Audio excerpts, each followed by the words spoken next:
From the Sky News Centre, this is Paul Murray Live. Thank you so much, Shari. Thank you to everyone watching right now on the most special day on the Australian calendar.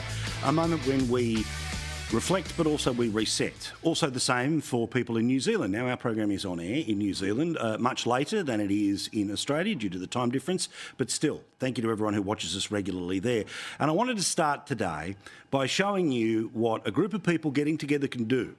A group of people who were determined for a commemoration around a local cenotaph not to be interrupted by some clown who decided to park their car the night before and couldn't be bothered moving it so the service could go ahead. So this is how they take it on in New Zealand.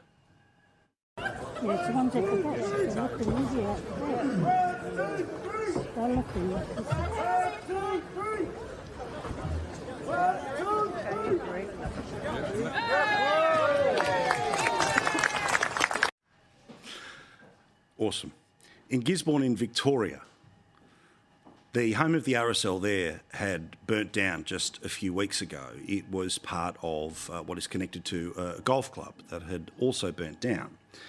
An awful lot of stuff was lost in that fire, and as you know, your local RSL and your local RSL sub-branch has got things that are very specific to your area, things that represent the service all the way from the first to the most recent of battles that Australians have been in. And here's part of what had been lost in that fire just a few weeks ago. We lost records that dated back to 80 years of the RSL in Gisborne. We had a lot of photos, pictures, all sorts of memorabilia, and that of course all just went in the fire. So today, the normal places where in Gisborne that they would have their RSL service had moved. It had moved to another part of the country town. And I'm pleased to report that record numbers of people supported their local sub-branch and the people who represented those that had served our country from that very specific part of the country. This was on Channel 9. But in the heart of town, an amazing turnout. Record numbers at this morning's service. It's amazing to see the support and the young people and bringing their families. It's been little more than a week since the local golf club, the home of the beloved sub-branch, was gutted by fire. The community has rallied behind veterans. As the secretary, my phone has been going absolutely ballistic with people calling, offering help, offering to donate stuff. They've sold more Anzac badges than ever, and Anzac biscuits. It is a great way to help, but the community in general in Gisborne is amazing. It is awesome to see the number of people who have dipped into their own pockets to try to help that sub-branch rebuild. There's also an appeal for anyone who has any memorabilia or stories or photos of people who had served the country but had come from this part of Victoria to please get back in touch with them. There's also a GoFundMe page which has been set up to try to get locals, but I'm now going to say people around the country, to be able to donate what they can to try to rebuild the sub-branch. Now, they want to get $50,000, but as of tonight, they've only got about $1,000. That doesn't mean that people have not tried. There's a lot of little donations there, but I know we're a pretty powerful program. So if you would like to find the link to that GoFundMe, now, of course, I have to say and declare it's not a Sky News affiliated charity, nothing like that. Go to GoFundMe and type in the words, Rebuild the Gisborne, Gisborne, Gisborne RSL sub-branch. Donate what you can. If you already follow me on Facebook, on the socials, please go there and you will find a link, and let's see how much we can throw in out of the generosity of our collective heart and your specific heart to try to rebuild that facility in time for the next Anzac Day. Now, no matter where you stood, whether you stood at the televised dawn services in Sydney, Melbourne, Canberra, Brisbane, wherever you stood today, it was incredible to see the number of people who were there. We're going to show you some of the photos of Sydney, Melbourne, Victoria, Queensland, Brisbane, all the people that had been out and about today. And like you, I went to the local service, and I've got to say it was quite confronting for me to go back to a service that's the same service that my grandmother had always gone to. And there used to be, when I was a kid, obviously a really long line of people that were marching, and now it'd be just a couple of dozen. And that includes, of course, the people of Korea and Vietnam and Afghanistan and Iraq. Now, while those who fought for us have passed on largely, and while those who have fought for us, some choose to stay away on days like this, again, we always say thank you for your service, and it was beautiful to see people who were filled with pride, and they're filled with pride because these people are exceptional. They and their families are the best amongst us.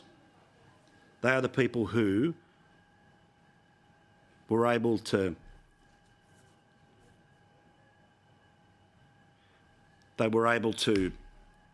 absorb an incredible amount of pain, emotional and physical pain. And they have helped guide us to the country that we have become. And yeah, like you, I get frustrated, as you heard the other night, with where our country goes. But also a testament and a challenge was issued today by the RSL president in Queensland. Because while we gather today and we focus today, the reality is that tonight people that had served their country, many of them are homeless. In the past year, many have taken their own lives. Over the past decades, many have succumbed to illness, injury, shortened lives, and of course, as I say, the way too many who take their own lives. I'm going to read what the Queensland President had to say today, because I think it's a reminder that it's all well and good that everyone says what they say today, but it's what we do tomorrow, what we did yesterday, what we do next month, and for the rest of the year, that is about honestly recognising and honouring their service. Major General Stephen Day said that tonight we are looking after roughly 50 homeless veterans. We make sure that they've got a roof over their head and food in their belly. One of the challenges is actually finding them. We don't usually identify as veterans when they're out on the street. Pardon me. Meantime, Salvation Army says there's definitely been an increase in the demand over the past 12 months from, say, July to December last year across both of the services that we work with, and we've got about 115 veterans and their families. So it's important that you, if you could, gave to Legacy, bought badges from the RSL, continue to support what they do. But also, it is important that the politicians who turn up to all of these ceremonies and say things like this. And the men and women who serve in uniform deserve our thanks each and every day, and no day is more important than today. So how is it acceptable that so many of them are homeless? How is it acceptable that so many of them have to fight another war for compensation and treatment with the Department of Veterans Affairs? A Royal Commission is happening as we speak and starting to make its final conclusions. But we've known this for a long time. Now, at a time when identity politics means there's a whole bunch of people who think that they are self-selecting as special because of the colour of their skin or the series of ways they identify, you know how it all works. But there are people who make a choice that, in my view, makes them the greatest of all Australians, and those are those people who are willing to defend it. Again, there was a time when there was not a choice, there was conscription, but I include all people who have served their country. They should be treated like special citizens. They should be getting the Roll Gold treatment, the same medical care, financial support and entitlement that comes with being a top public servant or a politician in this country should be extended to the veterans of this country. Is it going to be expensive? I don't care. I don't care, because it's worth it and they are worth it. This is one of those scenarios where it's not about what we say, it's about what we do. So let's see whether the same politicians that have done nothing for the past 12 months will continue to do nothing in the next 12 months. We'll be just as frustrated, I feel, this Anzac Day as we will be the next Anzac Day. Another example, away from Anzac Day, is the reality, and it ain't fun, it ain't pleasant, it's not easy to chat about it at the end of a public holiday, and certainly one that has so much meaning. But we know that there's a lot of Australians that suffer and a lot of Australians that have to deal with mental illness. For some people, it will be once in their lifetime. For some, it is something they are unable to escape through no fault of their own in either direction. But again, there was a siren that went out yesterday about how our system is failing. Now, we know it's failing our kids, but we also know that it's failing people who live by themselves. We know that it's failing older people. We know that it's failing our farmers. We know that it's failing all sorts of people that are having emotional difficulties at the moment. But there's an organisation called Mental Health Australia. And think about how often we talk about mental health and you assume, oh, there's just billions of dollars and everything's going to work out.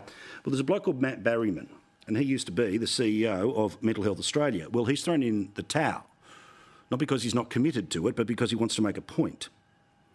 Now, he feels that a lack of traction at the Australian government level means it's time for someone else to take this important mental health mantle. What does that say? When the CEO of a group like Mental Health Australia is finding it frustrating to deal with the current government.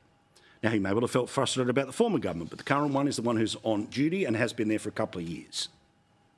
The nation is amid a mental health crisis, and Australians need urgent collaborative attention at the highest level. Yet, of course, none of the mental health chiefs get called into Canberra. No, you call in the head of car companies, so you can make it look like they all agree with you putting extra taxes on what types of cars people can buy. We don't have a national summit on what we should and shouldn't be doing on mental health. No, we have a jobs summit that really was an opportunity for it to look like everyone agreed with what the government was going to do, which is what the unions wanted to do when it came to industrial relations laws. But again, how much reporting can there be? How many reports, how many experts, how many professors, how many people telling us exactly what we all know? Which is that this country has a magnificent physical health system, and it's one that we should all be intensely proud of. One where it doesn't matter how rich or poor you are, if you have a heart attack, somebody's going to take care of you. Now, yes, waiting lists end up being too long. Idiocy during the pandemic means that people got sicker as a result of the dumb decisions the government made. But in my view, the same way we approach what is physical, we have to approach what is mental. And again, we don't have to raise any more awareness.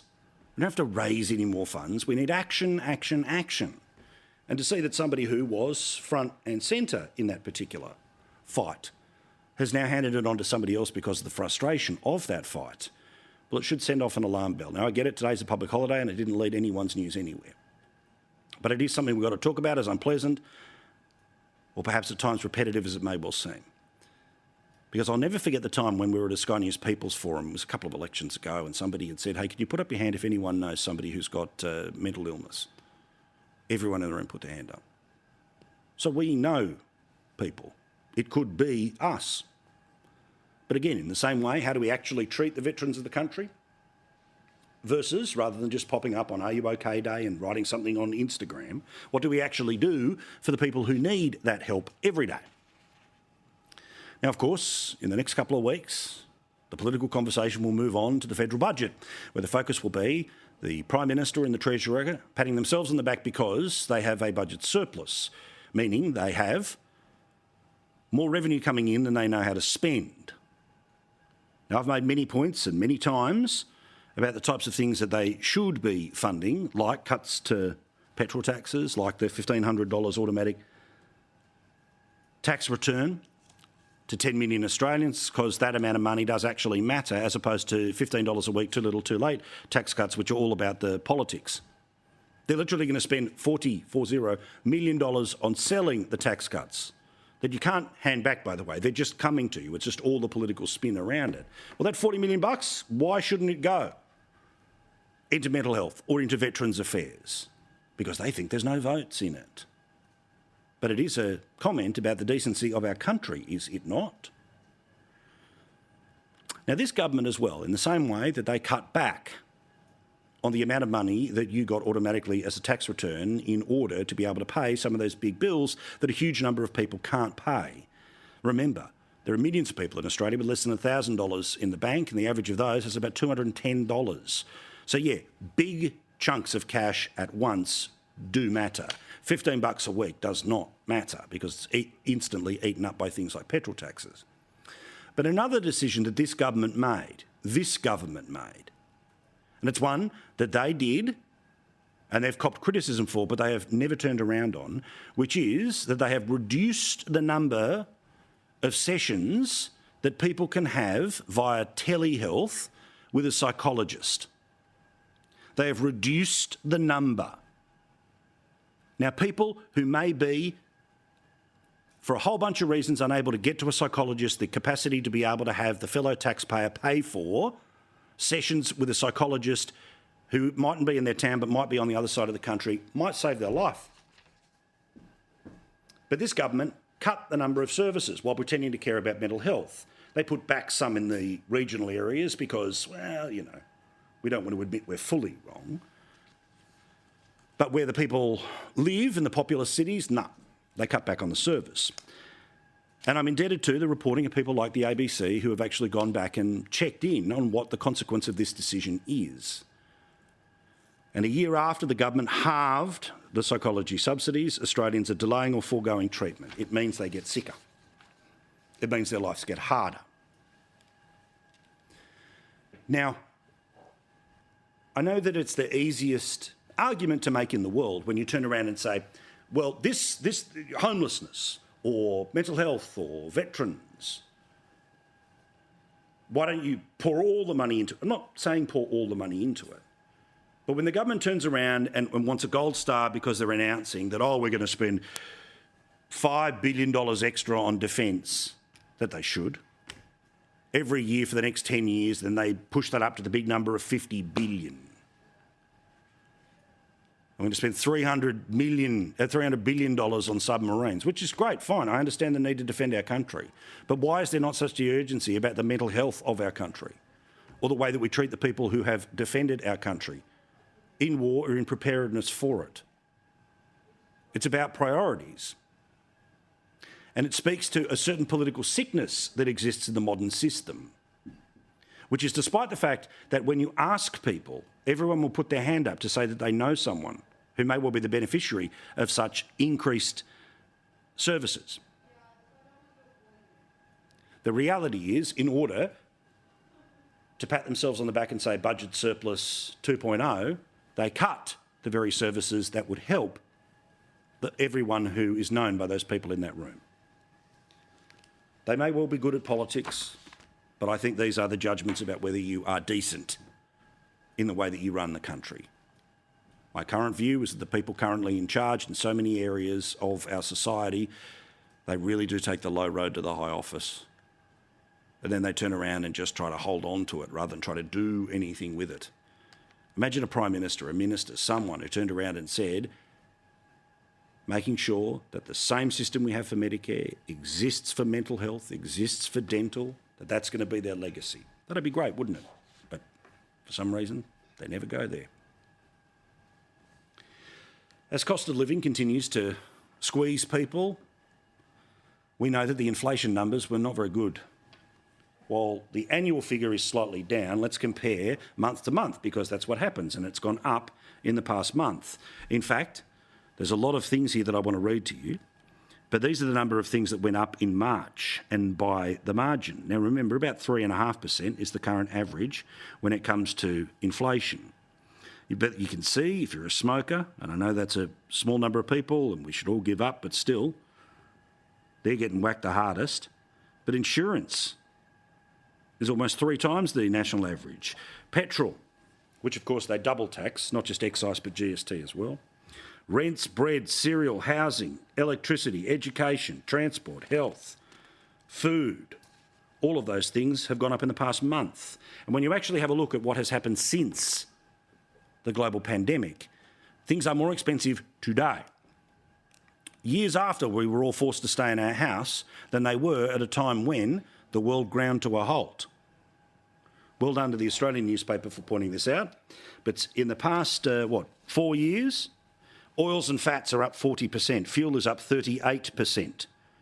New homes are up 36%. Insurance is up 35%. Gas is up 31%. Domestic holidays are up 29%. Postal services are up 28%. International holidays are up 27%. Veterinary services, for the little ones we love, up 26%. Water, soft drinks, juices, up 26%. There's a long list here because I want you to know that, no, you haven't been going mad. This is the amount that things have been going up in the past couple of years. Cheese, up 26%. Bread, milk, eggs, pet products, up 25%. Ice cream, up 22%. Cake and biscuits, 22%. Why does all of that particularly annoy me?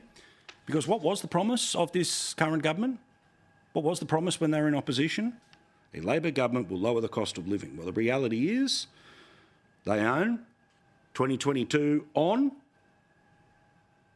and all of those things have gone up and gone up and gone up and gone up, and they continue to go up each and every month. But the headline figure, slightly better, and that's how they all talk about, which is why, again, the government says we're amazing, we've got a surplus, because they get to clip the ticket of things like mining, company tax. Whereas you and I, the citizen, we are in a per capita recession. We have been for many, many, many, many quarters now. So we go backwards, they go forwards, they give themselves pay rises, they cut access to services that if any other government had done it, people would be screaming from the rooftops, but because they like the government of the centre-left, the media doesn't really call it out. They just sort of mention it and move on. They don't use it as the battering rams that they should to explain the morality of the government. A government that is going to pat itself on the back and ask for your vote because they, I should say, have not been able to spend more than they earn. Now, all of this, of course, has a connection to interest rates. And I've shown you for months now that anywhere between $15,000 and $30,000 is what people are needing to pay on top of what they were paying since this government came to power. Interest rates are a result not just of a global economy, but about inflation. And as we showed you last night, this is homegrown. It has been for months. Well, even the most friendly of news sources, this one partially paid for by Union Superannuation, the New Daily, is telling people don't even think about this year being the year where they're actually going to start cutting interest rates at any meaningful margin. And remember, the Reserve Bank's turned around and said, best case scenario is 75% of the increases that you've felt since Albo came to the Prime Ministership, you will still be paying 75% of all of those. Fingers crossed, if things sort of go right in 2026. Lots of polls around, polls. And you know how Australians apparently absolutely hate small modular reactors because they're the most expensive form of power. Oh my goodness, nobody wants it. Everyone will be glowing in the dark. All the garbage that you've heard from everyone who doesn't like it because they've all picked the renewables train. And they're all expecting to get an awful lot of money out of government, who, remember, is giving it to billionaires and very large companies, because the new form of crony capitalism is the greening of the country. Well, Peter Dutton thinks nuclear energy is the way we should go. And guess what? A majority of Australians now agree that nuclear power should be an option. Have a look at this, because it is fascinating that in 2019, when no one's talking about it, there's just 39% support. This is a poll that is in the Essential poll. It's published in the Turnbull Times. This was in The Guardian. Yet they buried this one. No headline, no story, no paragraphs talking about it. 52% of people answering a poll in The Guardian are now saying that they support it, that we should be developing nuclear power plants for the generation of electricity. The opposition's gone from 44, 32, 33, now down to 31. The number of people still to make up their mind, 17%. And even if all of them went to no, more people would still be yes. And as always, they don't always go in one direction. They always end up at about 50-50 or even 2/3.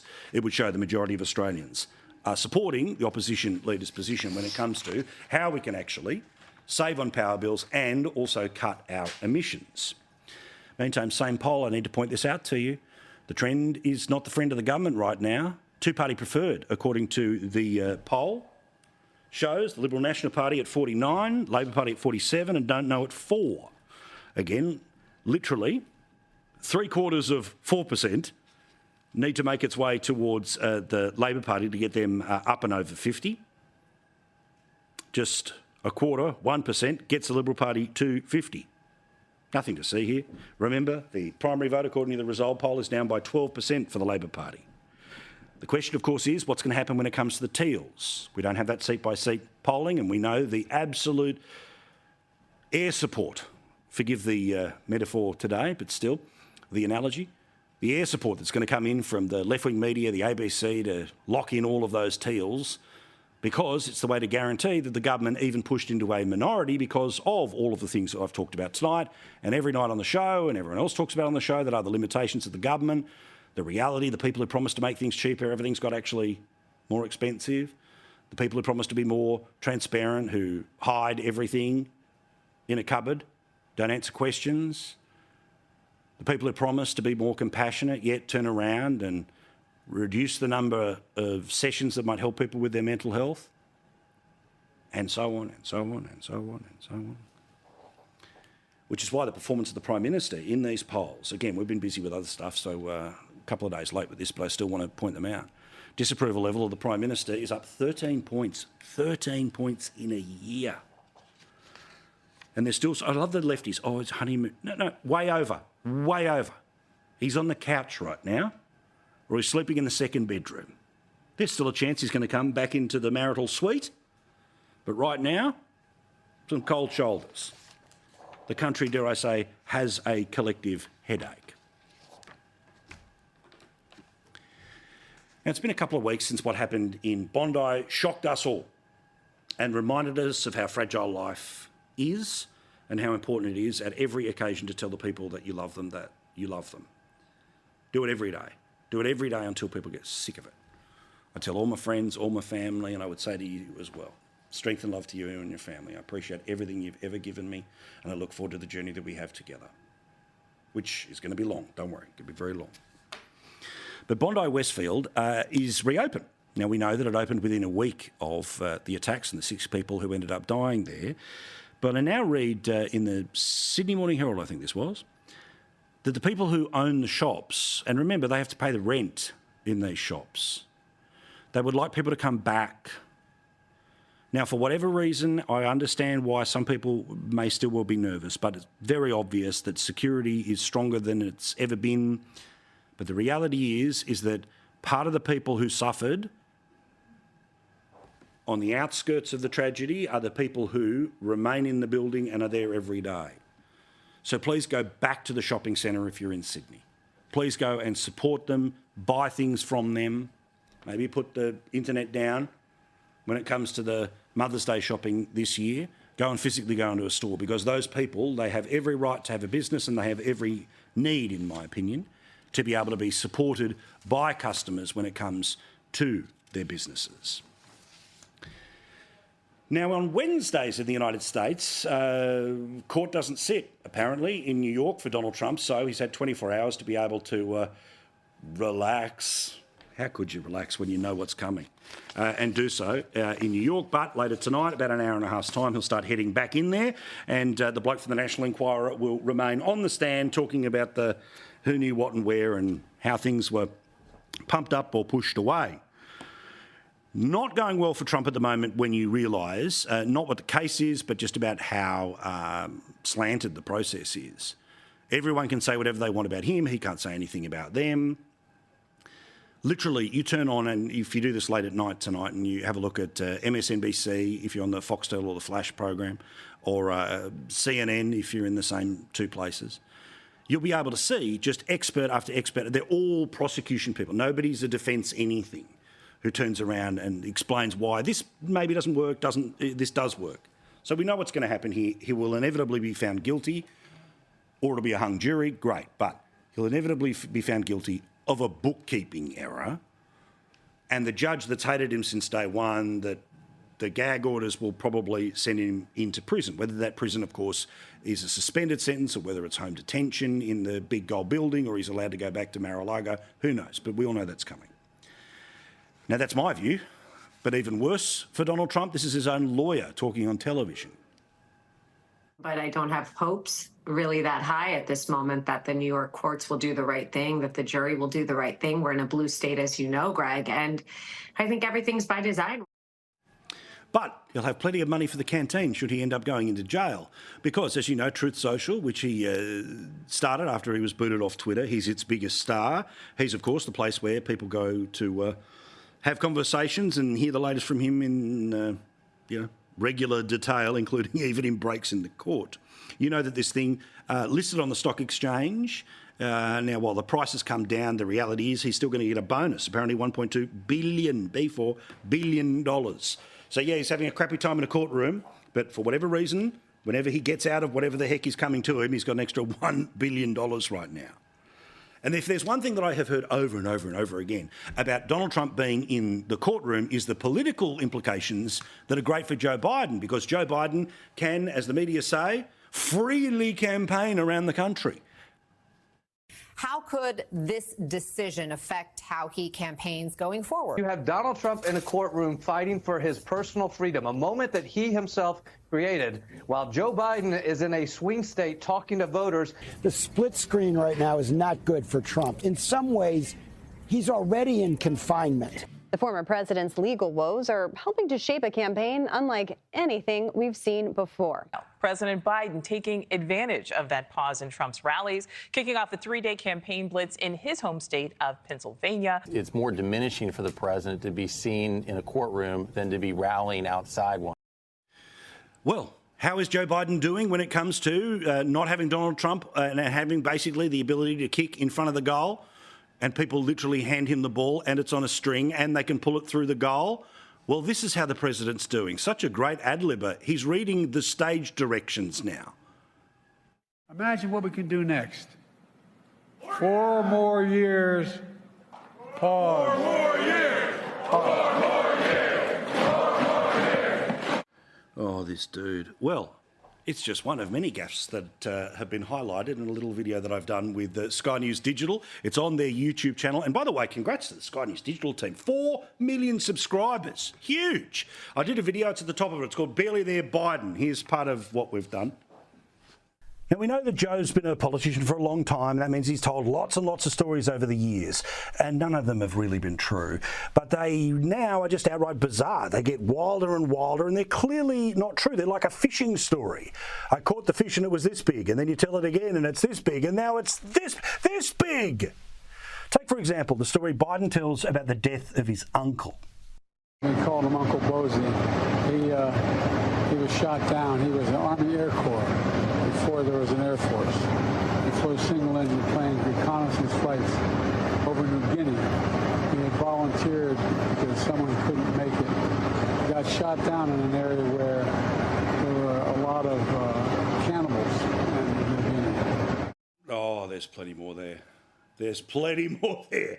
My dear mate Josh O'Connor helped me put it together. It's up right now at skynews.com.au and at the top of our YouTube page, where 4 million people have subscribed. If you haven't, do so right now, because there's lots of extra stuff that is there each and every day. All right, we've got a great debate coming up, including what do you think is the winner and loser of the week?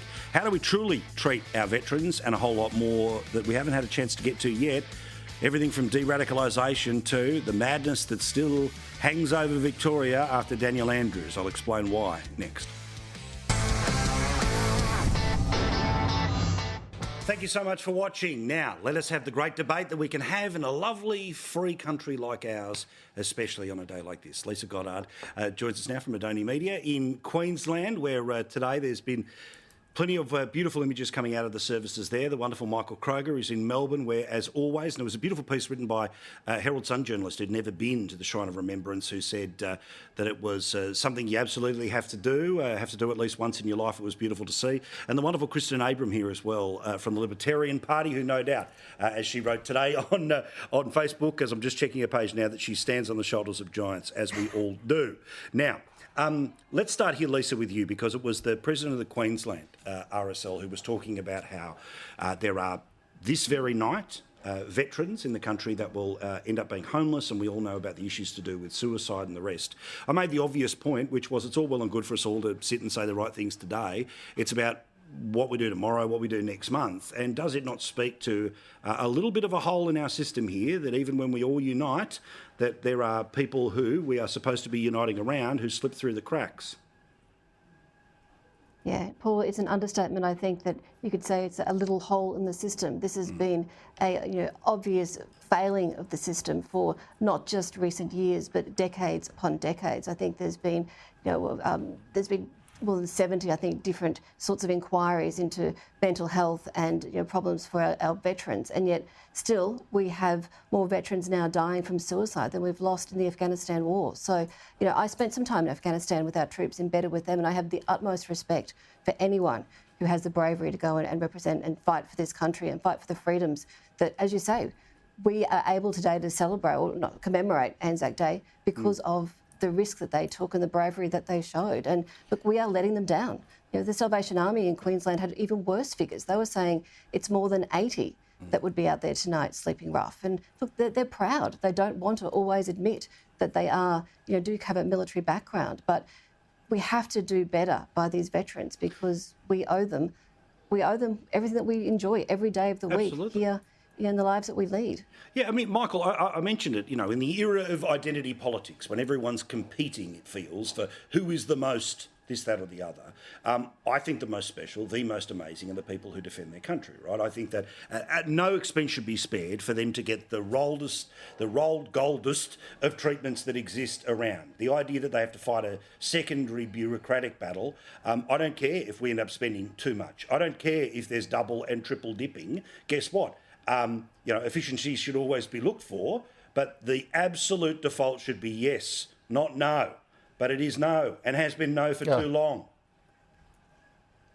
This is absurd. You've got people ripping off the NDIS willy-nilly all day, every day, yet these who are the greatest of Australians are homeless. This is shocking. People go into politics and make a difference. If Miles, the Queensland Premier, and other premiers around Australia were paying attention today, they'd be announcing tomorrow that the governments are providing urgent care and housing for any veteran who doesn't have, a roof over his or her head. That would just be a number one priority for any politician who was paying attention, who had a heart, who cared about the country and understood that we are the great democracy we are today because of these people. Because of these people. Without these people, we'd be run by Japanese, the Nazis, if they'd won World War II. We are free today because of these men and women. They should be, as you say, number one on the list, mate. Number one. But also, Kristen, my view is that it's, look, that their military service is absolutely obvious, right? But certainly in case of things like World War I, World War II, Vietnam, Korea, those sorts of, whether we were drawing from the general population a lot more than the professional services that exist now. They also went back and built suburbs, and they built communities, and they built a sense of the democracy, not just the idea of, I was in this battle and this person died. It was what they brought back and about how they built the sense of morality that I would assume to some degree, if not completely, all of us grew up in. It just feels so piss weak to see all these pollies every time they say the right thing and they'll stand there and, a minute silent, very important. And then the second they have a chance to ask a question or do something, doesn't happen. Nothing. I went to the dawn service this morning and they said it was one of the largest turnouts that they'd seen in many years. So clearly the Australian public support our veterans, but what are our politicians doing for our veterans? They're not doing enough, and maybe if they actually efficiently spent our money and effectively spent our money, stopped giving themselves pay rises, we would actually be able to take care of the men and women that do so much for our nation and that have done so much for our nation. Today, I watched so much pride amongst all of us standing there at the dawn service, and I want that for our nation all the time. I want that for Australia all of the time. It's sad that we've even had to have this conversation that our veterans are doing it so tough. Yeah, exactly. I just wanted to make sure in sort of the flood of respect that's being said that there's also a recognition about the disrespect that happens each and every day. Now, I want to ask Kristen, I'll start with you. I'm always a little bit torn about the two-up phenomenon. right? Now, I understand what it's based on, why it's fun, that it's great for everyone to sit around, the back half of the day, on the cans, everyone laughing, loving, all the rest of it, right? But there is a very significant number of young people who wouldn't have gone to a service, wouldn't have paused, but they're there for the piss up on the back half of things, all right? Am I being sort of too old fogey here that really, I'm not getting the secret meaning of, their respect for the diggers by doing what they did in their off time? Or to me, it feels like a little bit of a performance about how super awesome and Aussie they are, as opposed to really taking a couple of seconds out to realise people of their age did something way wilder than they'll ever do. Look, I don't want to offend you, Paul, but you do kind of sound a little old fogey when you're saying that. I am a young person and I didn't go to a piss up today, so... Give me the big slap and put me back in my place. I love it. I'm the statistic to prove you wrong, Paul, and I'm happy to do that because we're friends here. But look, the thing that I think is most amazing about them playing the 2-up game, it's illegal other than on Anzac Day, and it's 50-50 odds. That's better than Crown Casino. So no wonder people actually want to play it. And also we pay tribute to, obviously, our diggers that have found a beautiful entertainment and also made some cash out of it and trade some stuff while being in Anzac. Yeah, fair enough. Michael, are you in there? Are you loving it? Are you 50 on this, 100 on that? Well, mate, look at it this way. The young people that are going to the 2-up are obviously asking the question, what is this? What is this about? Where did it come from?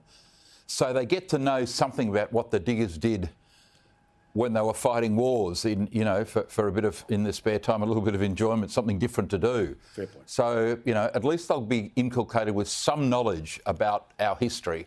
Alternatively, of course, they could be in tents at Sydney University, Paul, so thank goodness for small mercies, mate, I think. Yes, 100%. 100%. Go to skynews.com.au and have a look at Chris Kenny talking to them, not wanting to talk to him because, you're not Radio National. All right, let's take a quick break because I've got plenty to talk about, including I want to talk about how the left have suddenly turned on social media. They've suddenly, everyone from Claire O'Neill literally saying all problems can be linked back to social media, when, of course, it is one of the key tools of the left getting their political communication out, let alone the lies of the Chinese surveillance app known as TikTok. Quick break, back with more here on Paul Murray Live. We're here in conversation with Kristen Abrams, Libertarian from the Libertarian Party in Victoria. The former Liberal Party president in Victoria is none other than Michael Kroger, and not a Liberal Party or Libertarian anything, but of course just part of Adoni Media. That's her company in Queensland, legend of the media business in that city, none other than Lisa Goddard. So, Michael, let's start with you. The left have suddenly decided social media is the great ill. They've actually started to see what everyone has known, right? And again, social media, reality is, I sort of talk about it like a casino, right? It's all dopamine. There's no natural light. No one can see a clock, okay? So in the same disorientating way that people avoid those, they should also in part avoid social media. But the left has really, after, say, the Musk ownership of Twitter, but then obviously this week when it comes to videos, and literally Claire O'Neill is out there today, the clueless Claire O'Neill's out there, this week saying that literally every problem can be linked back to social media. Well, okay, if it's lead paint, you ban it. You don't tax it, you don't regulate it, you don't find a way for lead paint to still exist. If it's that bad, get rid of it. I think Claire should stick to her day job, by the way, mate. I don't know that commenting on social media, she's got time for that. Look, the left, as you correctly say, mate, the left is, the social media is food for the left. It's where all their hateful, spewing forth anti-capitalism, colonialism, woke nonsense, the anti-Jewish hatred that spews forth on social media. It is the tool of the left. Occasionally someone on the left doesn't like it. Well, what they actually don't like is Musk, Elon Musk. That's what they're actually having a go at. So Claire O'Neill, yes, but most of the left use social media as their weapon of choice, and they're very effective at it. It's used by them to intimidate people. It does intimidate people. She might be out there, but the vast majority of the left, mate, know it and love it, and it's what they use to organise all their activities on the ground. Yeah, I mean, I have to ask the Libertarian about this week and the conversations of censorship, which have just been extraordinary, right? To see people tying themselves in knots about what is okay and not okay and where the line is and what's not the line and all the rest of it here. No, we are not where we were in the 90s. The internet is not this big open field that it used to be. It's now well and truly heavily controlled by a very few companies whose terms and standards are at times quite self-selecting about who can and can't play. But how have you felt this week in the conversation of the government moving towards this sort of censoring of the internet? It's bittersweet, right? So in terms of it being bitter, it's a complete impediment on my free speech, on everyone's free speech. It's the potential to set a precedent that is going to send us down a downward spiral. And the sweet part is that we have the beautiful Elon Musk trying to fight for Australia's free speech. We don't have our Australian politicians fighting for it. We have Elon Musk fighting for it. And, thank God that we have him. I don't condone violence in any way, shape or form. And this has all come about because of the video that's on Twitter. Yeah. And in terms of not condoning that, they're trying to push through a misinformation bill based on these kind of things. But it's called misinformation. It's actually true what happened. And the priest or the pastor, he's obviously come out and said that he's fine with the video being out there.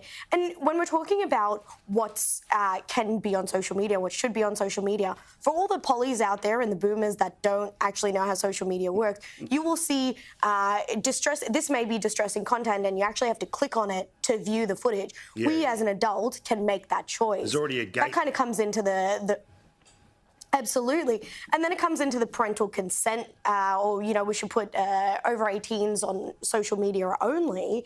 There's already parental controls. Those mechanisms exist.